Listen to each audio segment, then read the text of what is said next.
اور آج ایک 21 سال کی عمر کا لڑکا یہ اسی عشق کے تصور میں نئے انداز میں پیش کرتا ہے کہ آپ حیران ہو جائیں کہ مجھ کو نیچے اتار لیں گے لوگ، مجھ کو نیچے اتار لیں گے لوگ، عشق لڑکا رہے گا پنکھے سے. چینجز ہیں، بہت زیادہ چینجز ہیں. یہ ہے کہ یہ سرکشی تو ہمارے لہو میں نہ تھی، یہ سرکشی تو ہمارے لہو میں نہ تھی. شاید کہ اسپتال میں بچے بدل گئے. یہ سرکشی تو بدماش کیسے نکلا، اتنا تیز کر رہی ہے، سرکش کیسے نکلا. یہ سرکشی تو ہمارے لہو میں نہ تھی، شاید کہ اسپتال میں بچے بدل گئے. اور یہ معاشرے کی سچائیاں مطلب ہم بیان کر رہے ہیں کہ زرداروں کی صحبت سے نقصان ہوا، زرداروں کی صحبت سے نقصان ہوا، لیکن بچے کار چلانا سیکھ گئے. یہ سچائیاں ہیں، ہمارے یہاں کی سچائیاں ہیں جو شاعری کے بالکل. اب ان رجحانات کو نام دینا ضروری ہے. اسکالرس کو اس موضوع کی جانب متوجہ کرنے کی مین وجہ یہ ہے کہ بھیا آپ بھی اس سے آگاہ رہیں، کیا ہو رہا ہے یہ آپ دیکھتے رہیں اور پیچھے نہ رہیں، وقت سے پیچھے نہ رہیں، ہمارے اثرات سے واقف رہیں. میں پھر ایک مرتبہ صابر کرم الدین صاحب کا شکریہ ادا کرتا ہوں کہ وہ ہماری دعوت پہ بالکل اپنی ہزار مصروفیات کے باوجود یہاں آ جاتے ہیں اور اس سے طلباء کا بڑا فائدہ ہوتا ہے. تو بہت بہت شکریہ اور عید کو مبارک کہ آپ نے پھر ایک مرتبہ آج کے اس اجلاس کے محترم صدر جلسہ، مہمان خصوصی، خانہ نگاران اور تمام سامعین، السلام علیکم رحمۃ اللہ وبرکاتہ. میں ڈاکٹر شیخ صفیہ پونا سے ہوں، فی الوقت آرام طلب ہوں. میں اپنے آج کے اس مقالے کا عنوان آپ کے سامنے پڑھتی ہوں اور مقالہ بھی پڑھتی ہوں عنوان کے ساتھ.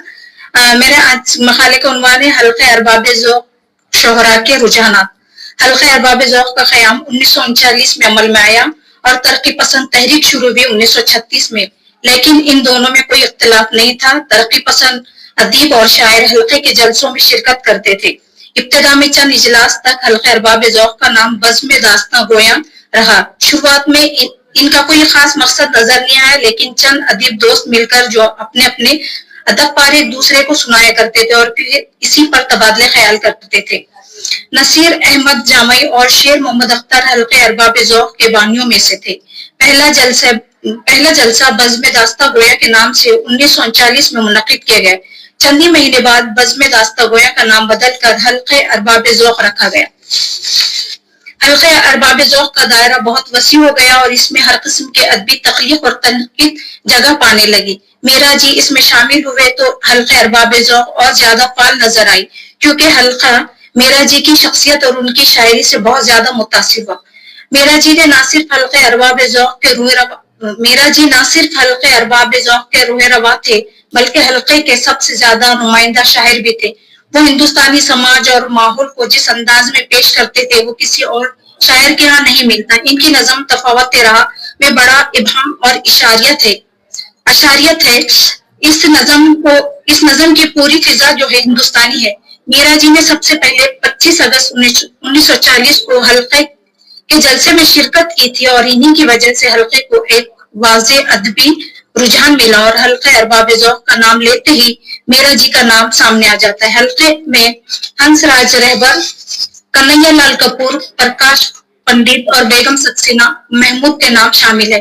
دہلی کی شاخ قائم ہوئی تو اس کے معتمد ڈاکٹر عبادت بریلوی رہے. حلقے کے ارکان کی تعداد میں کافی اضافہ ہوا. حلقہ ارباب ذوق نہ صرف ادبی اجتماعات ہی کا انعقاد کیا بلکہ عملی طور پر شعر و ادب کے فروغ کے لیے کوششیں کی. اسی رجحان کو آگے بڑھانے کے لیے میرا جی کے غیر معمولی حصے کو سب تسلیم کرتے ہیں. 1941 کی بہترین نظموں کا انتخاب کیا گیا اور اس کی اشاعت عمل میں آئی.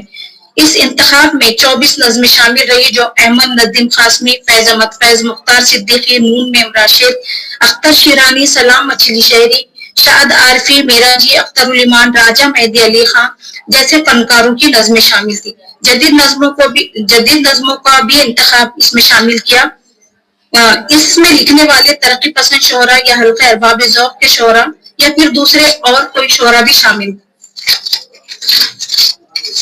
میرا جی اردو نظم نگاری میں ایک منفرد انداز رکھتے تھے. سردار جعفری ترقی پسند ادب میں لکھتے ہیں کہ حلقے کے دوسرے شاعروں اور خاص طور پر میرا جی کی شاعری کو سامنے رکھتے ہوئے انہیں حیت پرست، ابہام پرست اور جنس پرست قرار دیا ہے.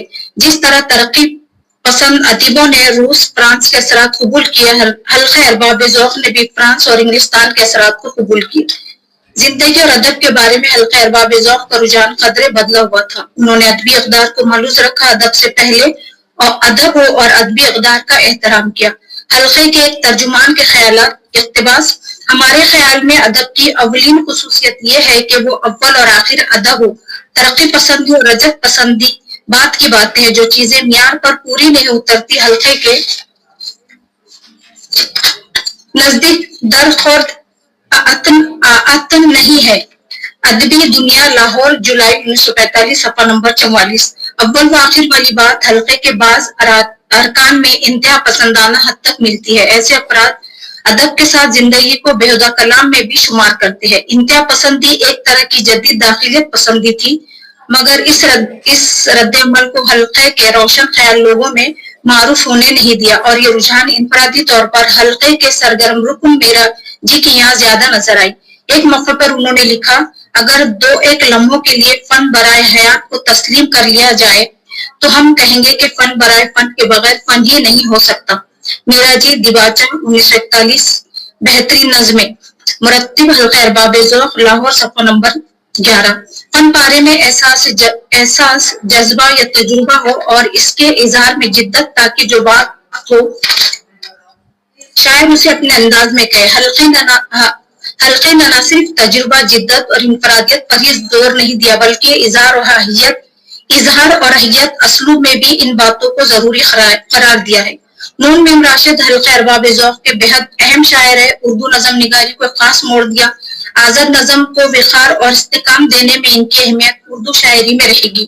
وہ ندرت کے ساتھ جدت کو شاعری میں ضروری سمجھتے ہیں. اپنے مضمون میں احیت کی تلاش میں لکھتے ہیں کہ ہر ندرت اس قابل نہیں کہ اسے آنکھیں بند کر کے قبول کر لیا جائے.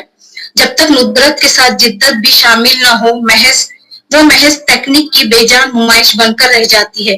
شاعری کی ترقی محض خلا بازیاں لگانے سے نہیں ہو سکتی، بلکہ پرانے اور نئے اصولوں کو آپس میں سمو کر نئی تخلیق کرنے سے ہوتی ہے. اقتباس ختم. مختار صدیقی ارباب ذوق کے اہم شاعروں میں شامل ہیں. ان کی نظمیں باز یافتہ میں ایک عورت کو موضوع بنایا. کچھ باتیں میں یہاں پہ حذف کرتے چل رہی ہوں. حلقہ ارباب ذوق کے اجلاس میں یہ بات بھی رکھی گئی کہ جو عورتیں فرقہ وارانہ فسادات سے متاثر ہوتی ہیں، ان کو سماج میں باعزت مقام دلانے میں ادیبوں کو بھی اپنا زور قلم صرف کرنا چاہیے. وہی کام مختار صدیقی نے اپنے نظم میں کی ہے. وقت کی کمی کو دیکھتے ہوئے میں آگے چلتی. یوسف ظفر بھی حلقہ ارباب ذوق کے اہم شاعروں میں سے ہیں. ان کی شاعری کا انداز بہت منفرد ہے. ان کے کلام میں جذبات کی شدت اور گرمی ملتی ہے. ان کی شاعری میں علامت اور اشتہارات مبہم ہوتے ہیں. بعض وقت صاف اور واضح انداز میں اپنے معافی ضمیر پیش کرتے ہیں. اس بیان کو ان کی نظم زندہ کے اشعار سے سمجھتے ہیں. اب میرا عزم ہے فولاد کی مضبوط چٹان، اب یہ کانچ کی تلواریں نہیں رہ سکتی. اب وہ خود آگ ہو، ہر شے کو جلا سکتا ہوں. مجھ سے اب ہاتھ اٹھا لو، میں جا سکتا ہوں زندہ. یوسف ظفر کے کلام میں زندگی کے مختلف مسائل اور ان مسائل سے پیدا ہونے والے جذبات اور احساسات ملتے ہیں. وہ عام الفاظ کو استعمال کرتے ہوئے ان میں نئے معنی پیدا کرتے ہیں. نظر حلقہ ارباب ذوق کے ایک اہم شاعر ہے. وہ بھی اپنی شاعری میں داخلی واردات کو معنی خیز انداز میں بیان کرتے ہیں. وہ ان کی شاعری کا محور مرکز داخلی دنیا ہے، اور وہ خارجی دنیا کے حالات اور ماحول کو داخلی احساسات میں تبدیل کر کے بیان کرتے ہیں. حلقہ ارباب ذوق کے ایک اور اہم شاعر ضیاء جالندھری، وہ زندگی کے اہم پہلو کو خاص طور پر موضوع سخن بناتے ہیں اور حزن و یاس سے ممنون ہے. چونکہ ان کے انداز فکر میں خنوتیت ہے، اسی وجہ سے وہ زندگی کے خوشگوار پہلوؤں کو وقتی اور ناپائیدار سمجھ کر اس کی طرف التفات نہیں کرتے. البتہ وہ غم اور ملال کو جادواں سمجھتے ہیں، جاویدہ سمجھتے ہیں، اسی لیے اپنی شاعری میں انہی کی طرف توجہ کرتے ہیں. لیکن وہ ان ساری